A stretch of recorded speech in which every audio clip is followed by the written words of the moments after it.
नरेंद्र मोदी ने लगातार तीसरी बार प्रधानमंत्री के रूप में शपथ ली है। इस बार के मंत्रिमंडल से उत्तर प्रदेश के खाते में 9 मंत्री पद आए हैं। इस लिहाज से केंद्र सरकार में यूपी का कद घटता हुआ नजर आ रहा है। मोदी सरकार 2.0 में प्रधानमंत्री नरेंद्र मोदी समेत उत्तर प्रदेश से 15 मंत्री थे। हालांकि अब मोदी 3.0 में यूपी से 9 मंत्रियों ने शपथ ली है, क्योंकि पिछली सरकार के 6 मंत्री चुनाव हार चुके हैं, जिसमें स्मृति ईरानी, कौशल किशोर, भानु प्रताप वर्मा, संजीव बालियान, साध्वी निरंजन ज्योति और अजय मिश्रा टैनी शामिल हैं। पीएम मोदी के साथ उनके मंत्रिमंडल के सहयोगी नेताओं ने भी शपथ ली। यूपी से इस बार 9 मंत्रियों ने शपथ ली है। मोदी 3.0 में यूपी में इस बार राजनाथ सिंह, जितिन प्रसाद, पंकज चौधरी, अनुप्रिया पटेल, जयंत चौधरी, बीएल वर्मा, कीर्तिवर्धन सिंह, एसपी सिंह बघेल और कमलेश पासवान ने मंत्री पद की शपथ ली है। इन 9 मंत्रियों में से 2 मंत्री ठाकुर समाज से यानी राजनाथ सिंह और कीर्तिवर्धन सिंह ठाकुर समाज से आते हैं। वहीं जितिन प्रसाद ब्राह्मण समाज से आते हैं। कुर्मी समाज से पंकज चौधरी, अनुप्रिया पटेल, जाट समाज से जयंत चौधरी, लोधी समाज से बीएल वर्मा, दलित समाज से एसपी बघेल और कमलेश पासवान को जगह मिली है। राजनाथ सिंह भाजपा के बड़े नेताओं में शुमार है। मोदी सरकार के पहले कार्यकाल में गृह मंत्री, दूसरे कार्यकाल में रक्षा मंत्री रह चुके हैं। तीसरे कार्यकाल में भी उनको बड़ा पोर्टफोलियो मिलने की संभावना है। राजनाथ सिंह भाजपा के बड़े नेताओं में शुमार है। मोदी सरकार में पहले कार्यकाल में गृह मंत्री और दूसरे कार्यकाल में रक्षा मंत्री भी रह चुके हैं। अब तीसरे कार्यकाल में भी उनको बड़ा पोर्टफोलियो मिलने की संभावना है। राजनाथ सिंह लखनऊ से लोकसभा का चुनाव जीतकर गए हैं। हालांकि उनके चुनाव में जीत का अंतर का नारा 5 लाख पार दिया गया था। हालांकि जीत का अंतर तकरीबन 1.5 लाख के करीब ही रहा और राजनाथ सिंह की जीत हो गई।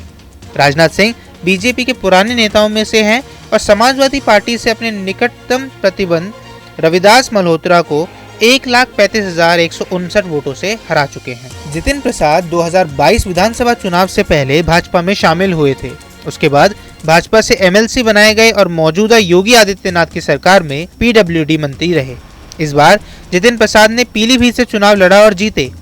जितिन प्रसाद पूर्व में कांग्रेस के बड़े नेता रह चुके हैं। 2009 में मनमोहन सिंह की सरकार में भी मंत्री रहे हैं। इस बार फिर से मोदी की सरकार में उन्हें मंत्री बनाया जा रहा है। उत्तर प्रदेश के बड़े ब्राह्मण नेताओं में उनकी गिनती की जाती है। जितेंद्र प्रसाद ने समाजवादी पार्टी के अपने निकटतम प्रतिद्वंदी भगवत शरण गंगवार को 1,64,935 वोटों से हराया है। पंकज चौधरी उत्तर प्रदेश के बड़े नेताओं में गिने जाते हैं। साल 2023 में प्रधानमंत्री मोदी उनके घर तक जा चुके हैं। पंकज चौधरी महाराजगंज से चुनाव जीत करके आए हैं और मोदी सरकार के दूसरे कार्यकाल में पंकज चौधरी वित्त राज्य मंत्री थे। पंकज चौधरी पूर्वांचल के बड़े नेताओं में शुमार है और वीरेंद्र चौधरी को 35,451 वोटों से हरा चुके हैं। वीरेंद्र चौधरी कांग्रेस पार्टी के सिंबल पर चुनाव लड़ रहे थे। अपना दल की नेता अनुप्रिया पटेल मोदी सरकार के पहले और दूसरे कार्यकाल में मंत्री रह चुकी है और तीसरे कार्यकाल में एक बार फिर से मंत्री बनने जा रही है। एनडीए के सहयोगी दलों में अपना दल भी एक दल है। अनुप्रिया पटेल की पार्टी 2014 और 2019 में दोनों सीटें जीती थी, पर इस बार के चुनाव में उनकी पार्टी रॉबर्टगंज से सीट हार गई है और मात्र एक सीट पर ही उनको विजय मिली है। अनुप्रिया पटेल के पति आशीष पटेल योगी आदित्यनाथ की सरकार में मंत्री हैं। अनुप्रिया पटेल ने समाजवादी पार्टी के अपने प्रतिद्वंदी रमेश चंद्र बिंद को 37,810 वोटों से हराया है। जयंत चौधरी ने 2024 चुनाव के ठीक पहले एनडीए का हाथ थामा था। जयंत चौधरी की पार्टी राष्ट्रीय लोक दल एनडीए की सहयोगी दल है। इस बार रालोद ने उत्तर प्रदेश में 2 सीटों पर चुनाव लड़ा और जीते।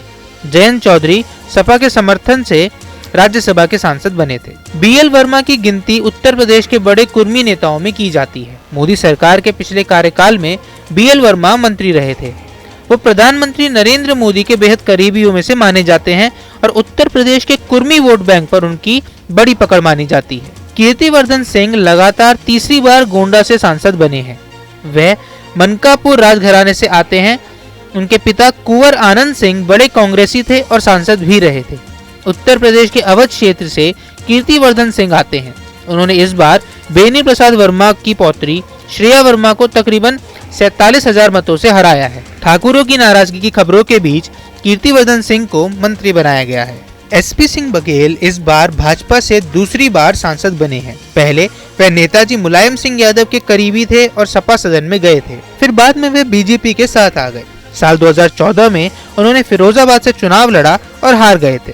साल 2017 में उन्होंने टुंडला से चुनाव लड़ा और जीत गए और योगी सरकार में मंत्री बने। फिर 2019 में आगरा से चुनाव लड़े और जीते।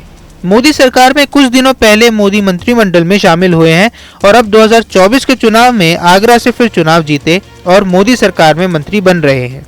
एसपी सिंह बघेल ने समाजवादी पार्टी से चुनाव लड़ रहे सुरेश चंद्र करदम को 2,71,294 वोटों से हराया है। कमलेश पासवान पहले समाजवादी पार्टी के सिंबल से विधानसभा गए थे, फिर बाद में वो बीजेपी में आ गए। साल 2009 से लगातार कमलेश पासवान भाजपा के सिंबल पर ही चुनाव जीत रहे हैं। वो 2009, 2014, 2019 और 2024 में भाजपा के सिंबल पर बांसगांव लोकसभा से प्रतिनिधित्व कर रहे हैं। इस बार उन्होंने बेहद कम मार्जिन से चुनाव जीता है। उन्होंने कांग्रेस के सदल प्रसाद को 3150 वोटों से हराया है। आपको हमारा ये वीडियो कैसा लगा हमें कमेंट बॉक्स में ज़रूर बताएं। देश दुनिया की तमाम और यूपी उत्तराखंड की हर छोटी बड़ी खबरों के लिए न्यूज़ स्टेट चैनल को सब्सक्राइब करना न भूलें।